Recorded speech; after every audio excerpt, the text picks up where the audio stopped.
بسم اللہ الرحمن الرحیم۔ محترم سامعین و ناظرین، کیا آپ جانتے ہیں دجال کون ہے، کہاں ہے، کب نکلے گا اور کہاں سے نکلے گا؟ دجالی فتنے کی کیا حقیقت ہیں؟ دجال کے ساتھ کون لوگ ہوں گے؟ کب تک دجال دنیا میں رہے گا اور اس کے مد مقابل کون لوگ ہوں گے؟ اور اس دجال سے بچنے کی کیا صورت اور تدبیر ہوگی؟ محترم سامعین، یہ وہ حقائق ہے جنہیں کسی صورت نہیں جھٹلایا جا سکتا۔ قیامت کے متعدد نشانیوں میں سے ایک بڑی نشانی دجال کا ظہور ہونا ہے، چنانچہ یہ ایک ایسی پیشن گوئی ہے جس کا ذکر تمام انبیاء علیہم السلام سے لے کر حضرت محمد مصطفیٰ صلی اللہ علیہ وآلہ وسلم تک سب نے اپنی اپنی قوم کو خبردار کیا ہے کہ لوگوں، دجال کے فتنے سے بچو۔ تو سامعین محترم، یہ جو ویڈیو ہے دجال کے عنوان سے پہلا حصہ ہے، انشاءاللہ ہم اس کو 3-4 حصوں میں تقسیم کریں گے۔ تو سامعین محترم، سب سے پہلے ہم دجال کے معنی واضح کریں گے کہ دجال کسے کہتے ہیں، تاکہ یہ سمجھنا آسان ہو جائے کہ دجال کون ہے۔ سامعین محترم، عربی میں ہر لفظ 3 حروف کے مادے سے بنتا ہے۔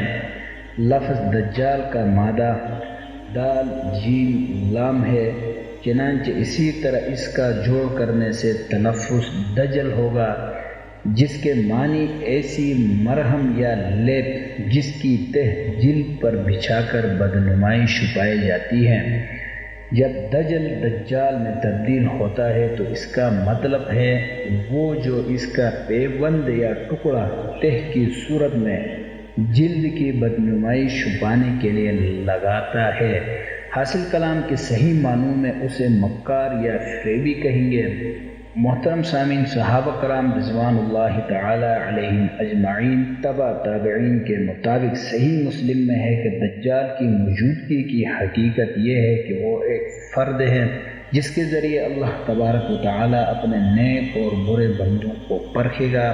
اللہ تبارک و تعالی دجال کو وہ طاقت عطا کرے گا جو انجام کار اللہ کی طاقت ہے۔ اس طاقت کے ذریعے دجال کے پاس زندہ کرنے اور دوبارہ زندگی دینے کی قوت ہوگی۔ ان کو جنہیں وہ ہلاک کر چکا ہوگا جنت اور دوزخ کی پرفریب جھلک دکھائے گا۔ دجال کو دنیا بھر کے خزانوں پر قبضہ کی طاقت دی جائے گی، بارش برسانے کی صلاحیت دی جائے گی، بارش ہوگی، سبزہ اگے گا۔ دجال کو بظاہر چند ایک طاقتیں حاصل ہوں گی جو اللہ تبارک و تعالیٰ کی ہے، چنانچہ وہ برملا اعلان کرے گا کیا میں تمہارا رب نہیں ہوں؟ لیکن پھر اللہ تبارک و تعالیٰ اس سے ان سب طاقتوں کے مظاہرے سے معذور کر دے گا۔ دجال کے پاس یہ طاقتیں نہیں رہیں گی۔ پھر دجال کے مسائل اتنے بڑھ جائیں گے کہ عیسیٰ ابن مریم علیہ السلام اسے ہلاک کر دیں گے۔ محترم سامعین، بعض لوگ دجال کی حقیقت اور وجود کا انکار اور تردید کرتے ہیں۔ ان کا استدلال یہ ہے کہ اس طرح کے امکانات ناممکنات میں سے ہے، کیونکہ یہ طاقتیں صرف انبیاء علیہ السلام کو معجزوں کے لیے عطا کی جاتی ہے۔ ان لوگوں کا یہ خیال باطل ہے، کیونکہ دجال نبوت کا دعویٰ نہیں کرے گا۔ جو طاقتیں اس کے تصرف میں ہوں گی وہ ان کا مظاہرہ ان سے بھی بڑے رتبے کے لیے کرے گا اور خدائی کا دعویٰ کرے گا، لیکن اس دوران چونکہ وہ اپنے دعوے میں غلط ہوگا، اس کی طاقتیں سلب کر لی جائیں گی، اس کی معذوری سب پر واضح ہو جائے گی، کیونکہ اللہ تبارک و تعالیٰ اس سے یہ طاقتیں واپس لے لے گا، وہ تمام طاقتیں جو اللہ تعالیٰ نے اس سے پہلے دی تھی۔ محترم سامعین، صحیح مسلم میں ہے کہ دجال کی چہرے کی بدنمائی بھی ایک عمل ہوگا جو اہل ایمان پر واضح ہوگی، اور وہ اس کی آنکھوں کے درمیان لکھا ہوا لفظ کافر پڑھ لیں گے، اور یہ اس کے غیر مومن ہونے کی علامت ہوگی۔ اور پھر اس وقت کے لوگوں کو مسائل اور پریشانیاں درپیش ہوں گی جو آفات کے ذریعے ان پر آئیں گی۔ ان کی وجہ سے ان کے دل تیزی سے تبدیل ہوں گے اور ذہن مفلوج ہو جائیں گے۔ اسی طرح صحیح بخاری میں ہے کہ حضور علیہ السلام نے ارشاد فرمایا، قیامت اس وقت تک نہیں آئے گی جب تک 30 دجال کذاب ظاہر نہ ہو جائیں اور ان میں سے ہر ایک یہ دعویٰ نہ کرے کہ وہ اللہ کا رسول ہے۔ محترم سامعین، دجال کے بارے میں آج کل کے دنیا میں بہت سے تصورات پائے جاتے ہیں۔ کچھ کا خیال ہے کہ امریکہ دجال ہے، کچھ کا خیال ہے کہ ڈالر دجال ہے۔ اگرچہ ان کی دجالی خصوصیات میں کوئی شک و شبہ نہیں اور وہ یقیناً دجال کا راستہ ہموار کر رہے ہیں، لیکن حقیقتاً یہ دجال نہیں، دجال مسیح کاذب دراصل ایک مرد ہوگا۔ صحیح مسلم میں ہے کہ رسول اللہ صلی اللہ علیہ وآلہ وسلم نے ارشاد فرمایا، دجال ایک نوجوان مرد ہوگا، اس کے بال چھوٹے اور گھنگریالے ہوں گے اور وہ ایک آنکھ سے نابینا یعنی کہ کانا ہوگا۔ رسول اللہ صلی اللہ علیہ وآلہ وسلم نے ایک مرتبہ خواب میں دیکھا کہ وہ طواف کر رہے ہیں کہ انہیں دجال دکھایا گیا۔ آپ نے بتایا کہ وہ بھاری بھرکم جسم، سرخ رنگت، گھنگریالے بال اور وہ ایک آنکھ سے نابینا ہے۔ اس کی ایک آنکھ لٹکے ہوئے انگور کے دانے جیسی ہوگی۔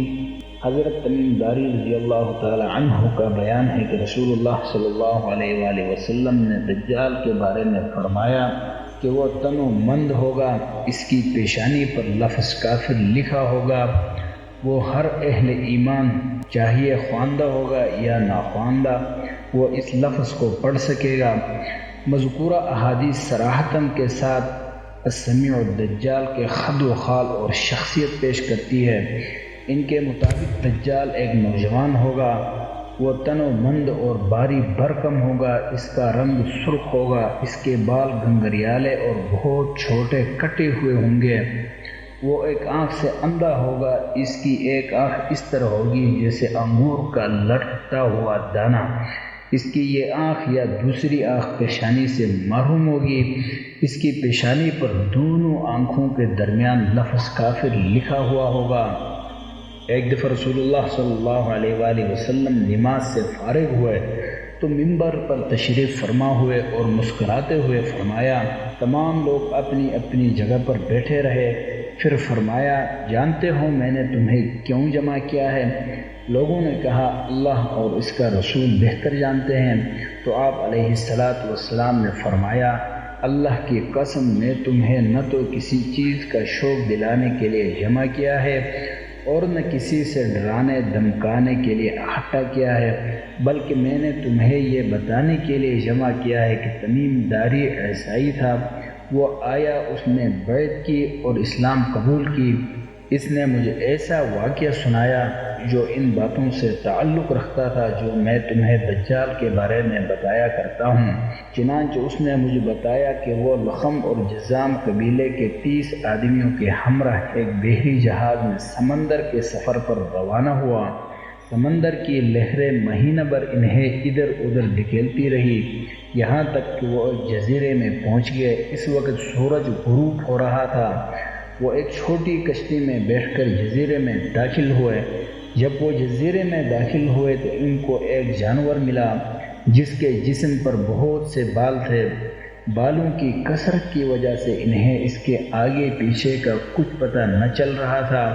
انہوں نے کہا، تیرا ناس ہو تو کیا چیز ہے؟ اس نے کہا، میں جساسہ ہوں۔ انہوں نے پوچھا، یہ جساسہ کیا چیز ہے؟ انہوں نے کہا، اے لوگو، خانہ کاہ میں موجود اس آدمی کی طرف جاؤ، وہ تمہارے خبریں سننے کا بڑے تجسس سے انتظار کر رہا ہے۔ بیان کرنے والا بتاتا ہے کہ جب اس نے آدمی کا ذکر ہم سے کیا تو ہمیں خوف لاحق ہوا کہ یہ جانور شیطان نہ ہو، پھر ہم تیزی سے چلے اور خانہ کاہ میں داخل ہو گئے۔ وہاں ہم نے باری برکم کا ٹھکا ایک آدمی دیکھا جس کے گھٹنوں سے ٹخنوں تک بندھی ایک لوہے کی زنجیر تھی اور اس کے ہاتھ اس کی گردن کے ساتھ بندھے تھے۔ ہم نے پوچھا، تیرا نام سو تو کیا چیز ہے؟ اس نے کہا، میرا پتہ تمہیں چل جائے گا، یہ بتاؤ تم کون ہو؟ ہم نے کہا، عرب سے آئے ہیں۔ اس نے کہا، مجھے بیسان کے نخلستان کے حال بتاؤ۔ ہم نے کہا کہ اس نخلستان کے بارے میں کون سی بات پوچھنا چاہتے ہو؟ اس نے کہا، میں جاننا چاہتا ہوں کہ کیا اس کے درختوں پر پھل آئے ہیں یا نہیں۔ ہم نے کہا کہ ہاں۔ اس نے کہا میرا خیال ہے کہ وہ بارآور نہیں ہوں گے۔ پھر اس نے کہا مجھے تبریہ کی جھیل کے بارے میں بتاؤ۔